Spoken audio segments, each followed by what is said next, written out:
학교폭력 전담기구를 구성을 하는데 예전에는 이 전담기구의 역할이 조사와 사안에 대한 이게 학교폭력이 맞냐 아니냐 이 판단에 대한 심의를 하는 기능이 있었어요. 크게. 뭐 다른 것들도 좀 있지만 역할들이 특히 이제 중요한 게 그거였는데 조사가 빠지게 되죠, 이제.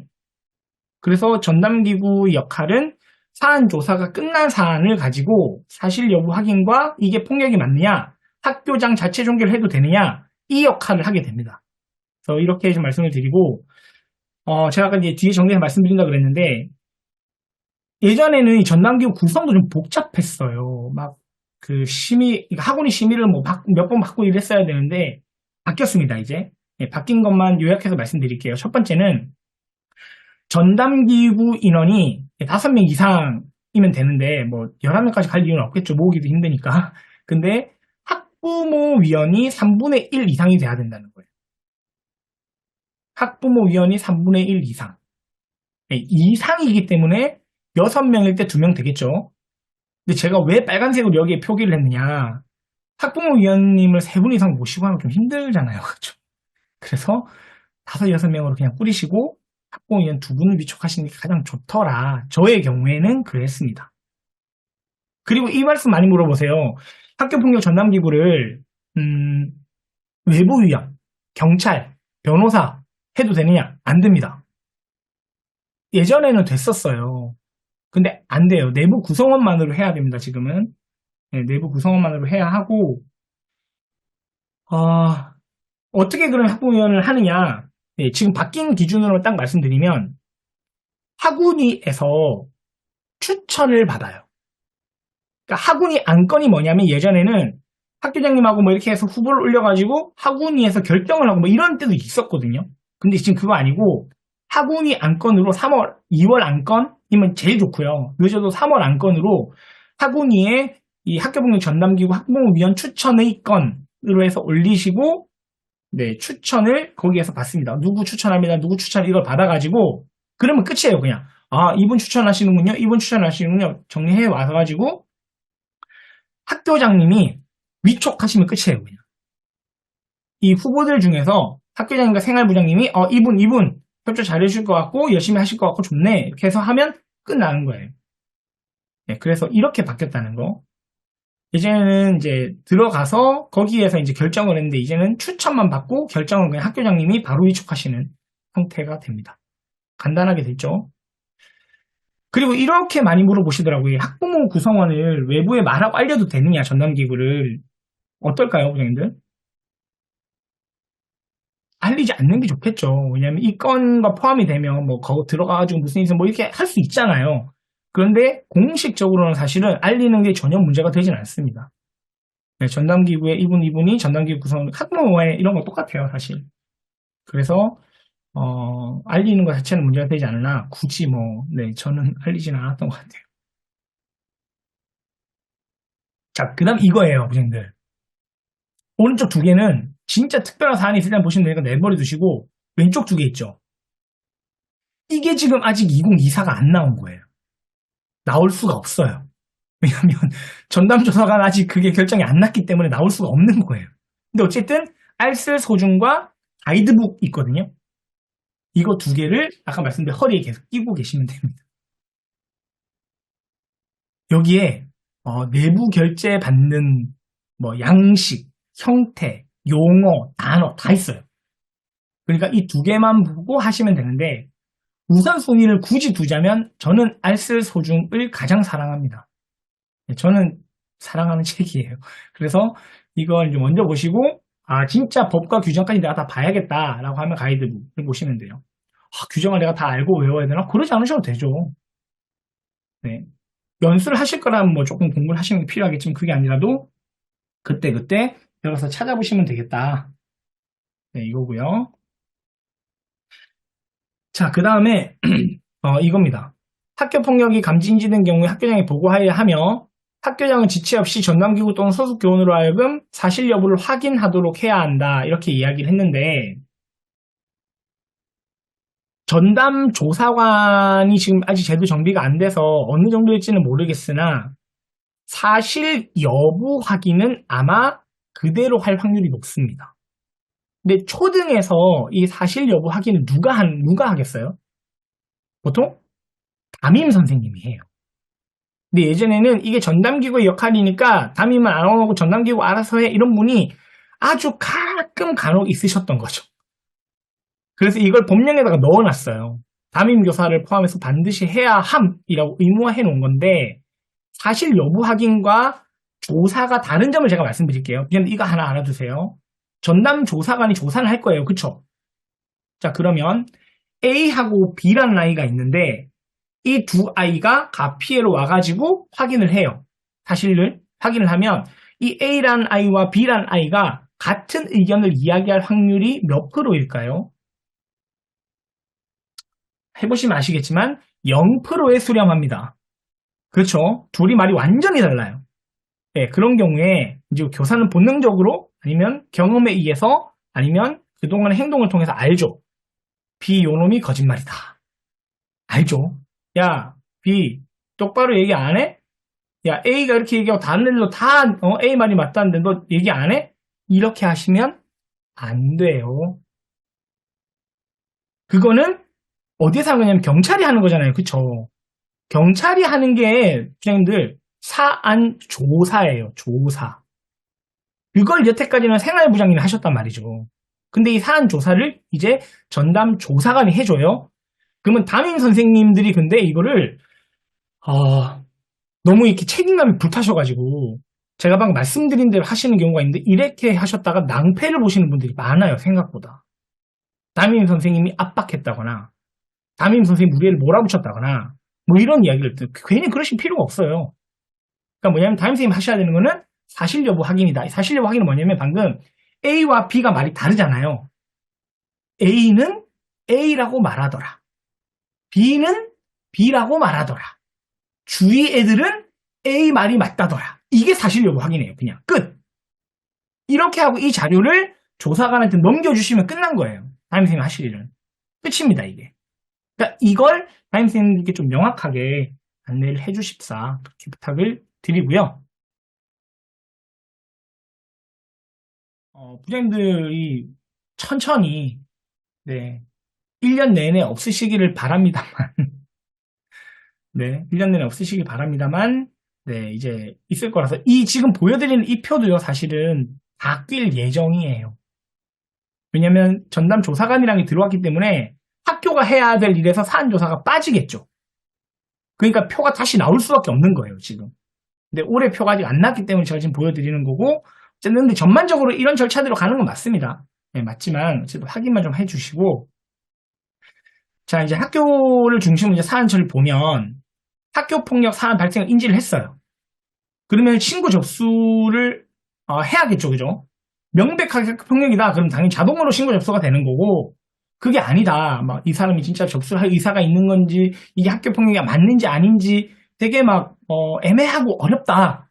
그렇다면 의사를 물어보고 접수를 하겠다고 해야 접수가 되는 거겠죠, 그렇죠? 그래서 요게 있습니다. 근데 그렇다고 해서 부장님들이 이 사람의 의사를 안 밝히고 막 계속 가만히 있으면 불안하잖아요. 왜냐면 이게 저희가 인지하고 난 다음에 폭력사가 인지하고 나서 48시간 이내에 보고를 하게 돼 있거든요. 교육지원청에. 보고를 하게 돼 있는데 이 사람이 막 뜨뜨미지근하면 애매하기 때문에 접수를 할지를 명확하게 이제 결정을 해달라 이렇게 요청을 하셔야 되는 게 있어요. 그래서 이거는 조금 더 뒤에 설명드리고 그리고 이제 빨간색 들어온 게 이제 재작년에 들어왔고 작년에 이제 9월 1일자로 핫 이슈가 된 게 지금 이 부분이에요. 분리의사 확인이. 그러니까 분리의사는 제가 좀 이따 말씀드릴게요.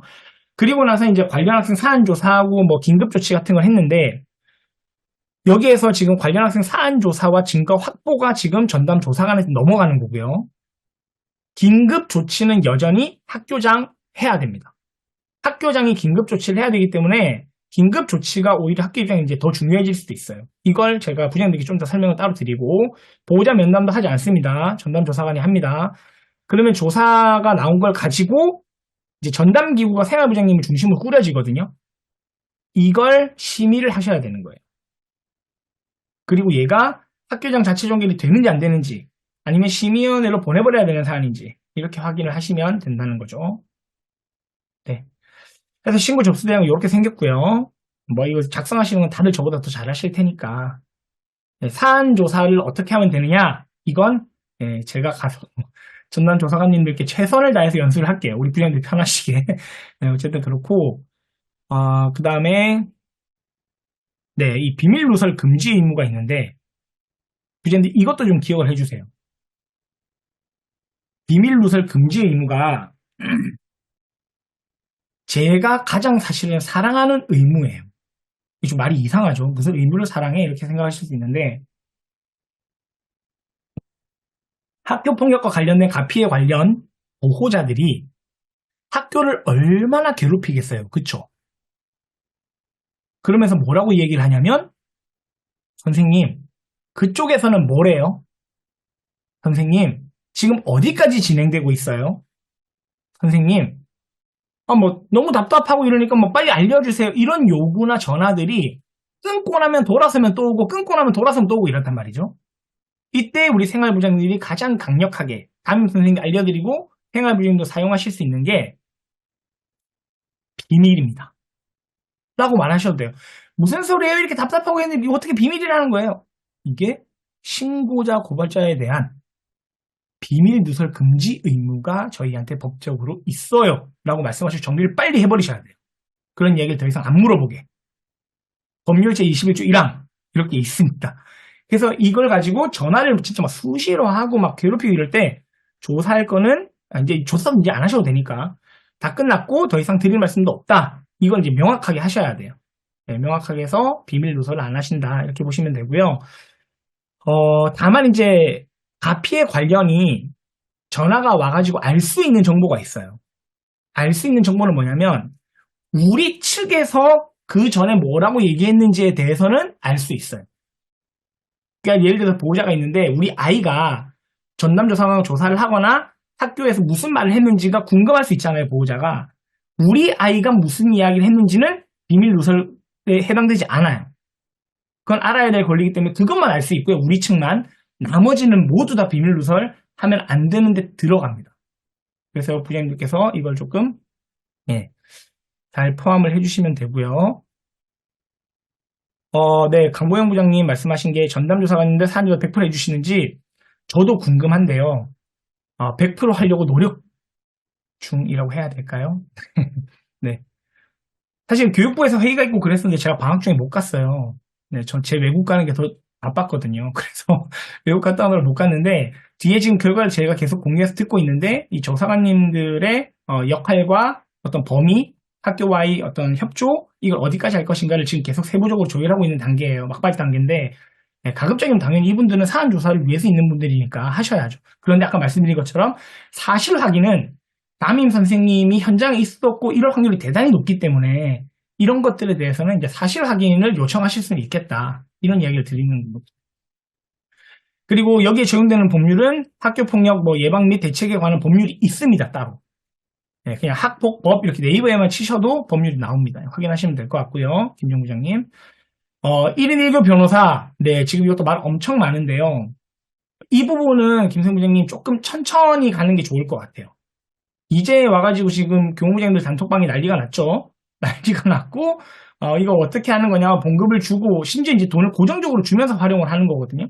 그래서 이 부분은 아직 정리를 조금 더 할 필요가 있는데 사실 이 변호사는 학교폭력보다는 민원과 학부모 대처 쪽에 조금 더 힘이 실리게 하는 정책이에요. 그래서 우리 생활부장님께 이 변호사라 그러면 다 생활부장님께 와야 될 것 같은데 교무부장님들께 지금 업무가 갈 확률이 조금 높습니다. 이런 것도 알아두시면 좋고요. 네, 그래서 이제 좀 보시면 자, 이제 분리 좀 말씀드릴게요. 분리. 네. 분리는 학교폭력 사안이 있다라고 생각이 되고 피해 측이 비교적 명확하다. 피해를 당한 사실이 맞다라고 인정이 될 때 의사를 물어봅니다. 당연하겠지만 애매할 때 접수할지 안 할지 아직 결정을 못했어요. 그런데 분리해주세요. 말도 안 되는 겁니다. 학교폭력 접수를 하고 난 다음에 이 분리를 할 건지 말 건지에 대해서 의사결정을 하셔야 돼요. 보호자가. 해야 되는데, 이 분리를, 어떻게 할 거냐.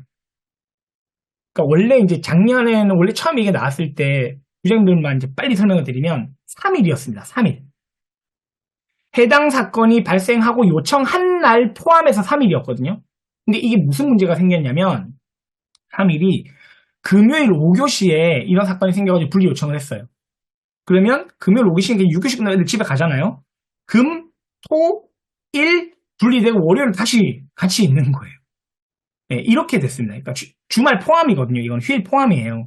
그래서 너무 짧고 2차 피해를 방지하지 못한다 좀 그런 부분이 있어가지고 작년 이제 9월 1일에 7일로 늘어났어요. 7일.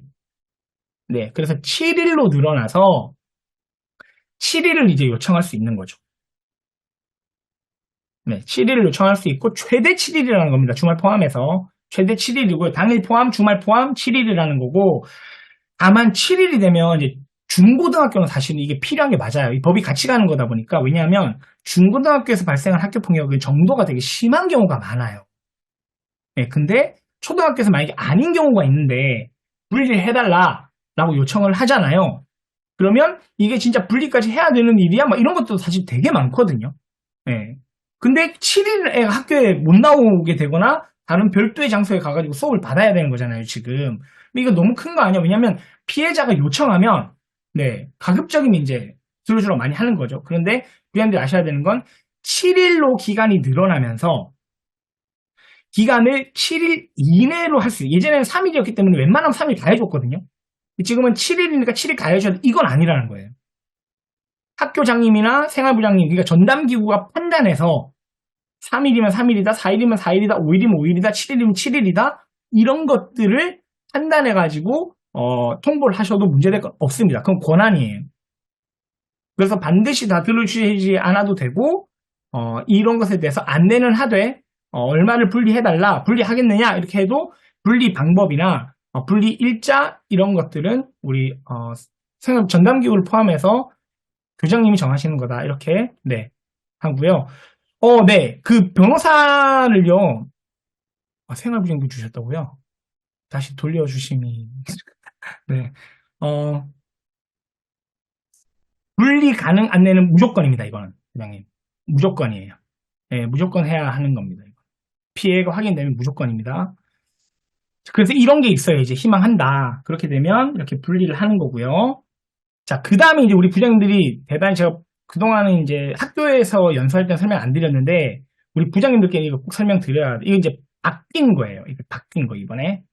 자, 피해 학생을 분리를 제외하고 긴급 조치를 할 수 있거든요.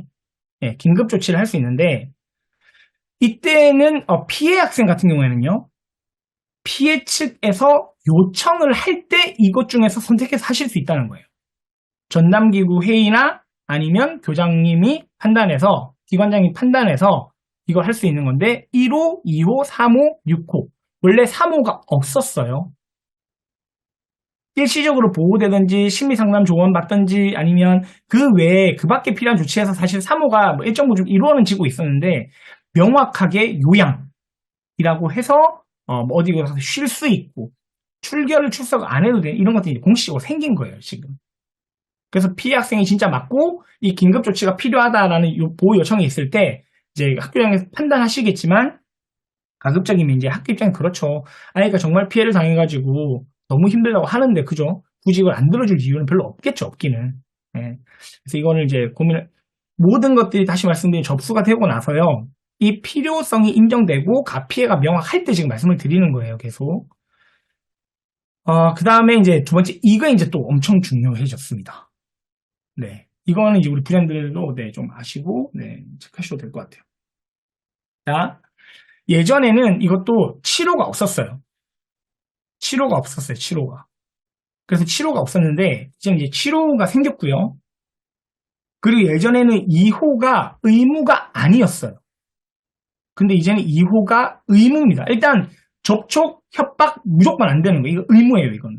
예전에 이것도 학교에서 필요하다 생각하면 조치를 내렸는데 이제 가해학생이 되고 긴급조치를 내린다는 거는 일단 2호는 기본적으로 깔고 들어가는 거예요. 근처에 있거나 말 걸거나 협박하거나 접촉하지 마라. 명확하게 이야기하고 시작이 되는 거고 그 다음에 이제 나머지가 1, 3, 5, 6, 7호인데 이게 원래 뭐 중복해가지고 부과될 수 있는 게 있고 아닌 게 있고 막 그랬거든요. 근데 지금은 모조리 다 넣으셔도 상관없다. 네, 중복 부과가 된다. 이게 이제 변한 점이고요. 네. 그랬을 때 서면사과와 학교봉사 그리고 심리치료는 판단해가지고 충수설 중에 학교 교체는 학교에서 판단해가지고 이제 하는 건데 요청이 있을 때 할 수 있는 것들이 만약에 학교에서 1호, 2호, 3호, 5호만 넣고 끝냈어요. 그냥 판단해서. 근데 피해 측에서 6호나 7호도 해주세요. 라고 요청을 했단 말이죠. 네, 그럴 경우에 6호 치료를 고려하게 됩니다. 긴급조치로서 고려하게 되고 중요한 건 피해 학생이나 가해 학생 긴급조치를 요청을 하잖아요. 그럼 학교에서는 이거 해줘야 돼? 안 해줘야 돼? 이런 판단 하지 마세요. 긴급조치를 한다고 하면 이거 그냥 긴급조치를 요청이 됐고 이런 사안이다라는 걸 가지고요. 교육지원청에 그냥 바로 보고하시면 돼요. 보고하시면 교육청에서 이 사안을 보고 교육지원청의 사안을 보고 이 조치가 타당하다, 타당하지 않다는 게 회신이 되거든요. 그거대로 하시면 되는 거예요. 네, 회신이 나오는 그대로 하시면 되겠다.